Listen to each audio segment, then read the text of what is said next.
পকোড়া করার জন্য প্রথমে চিকেনকে ছোটো ছোটো টুকরে কেটে নিয়ে তারপর তাকে একটা লেবু চিপড়ে তার রসটা দিয়ে ভালো করে মেখে নিতে হবে।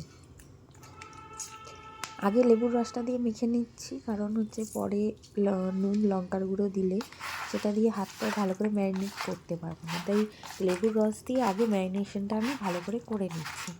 ঠিক আছে, এরপর এতে পরিমাণ মতো নুন অ্যাড করলাম, তারপর দিলাম একটু চাট মশলা, যেহেতু আমি এটা খেতে ভালোবাসি। এরপর দেবো একটু গোলমরিচ গুঁড়ো, সামান্য সয়া সস, মানে সামান্য পরিমাণ সয়া সস। এটা অবভিয়াসলি অপশনাল, তবে দিলে টেস্টটা একটু বেটার হয়। তারপর এটাকে আমি আগে মেখে নিচ্ছি, ঠিক আছে, যাতে ম্যারিনেশনটা ভালোভাবে হয়। কারণ লঙ্কা দিয়ে দেওয়ার পর এরকম ভালোভাবে হাত দিয়ে মাখলে আমার হাত ভীষণ জ্বালা করবে, ওই জন্য আগে এগুলো দিয়ে এটাকে ভালো করে ম্যারিনেট করে নিচ্ছি। সব ভালোভাবে মিশে গেছে। এরপর আমি এর মধ্যে দিয়ে দিচ্ছি আদা, কাঁচা লঙ্কা, রসুন বাটা। ঠিক আছে, এরপর একটা চামচের সাহায্যে এটাকে ভালো করে মেখে নিতে হবে। হাত না ইউজ করাই ভালো, বিকজ কাঁচা লঙ্কার জন্য হাত জ্বলতে পারে। এরপর এটাকে কিছুক্ষণের জন্য ম্যারিনেশন অবস্থায় রেখে দেবো। 2 ঘন্টা আমি ম্যারিনেশনের জন্য রেখে দিয়েছিলাম। ম্যারিনেশনের পর আবার এটাকে চামচ দিয়ে ভালোভাবে আরেকবার মিশিয়ে নেব।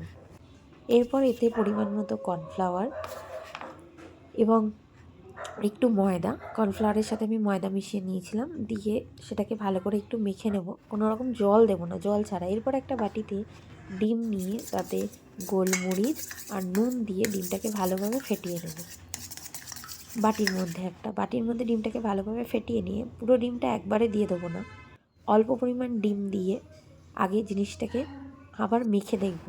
যদি দেখি যে বেশি পাতলা হয়ে গেছে, আবার একটু কর্নফ্লাওয়ার অ্যাড করে নেব। এরপর আমি কড়াইয়ে তেল দিয়ে তেল গরম হতে বসিয়ে দেবো, যতটা পরিমাণ তেল আমার দরকার।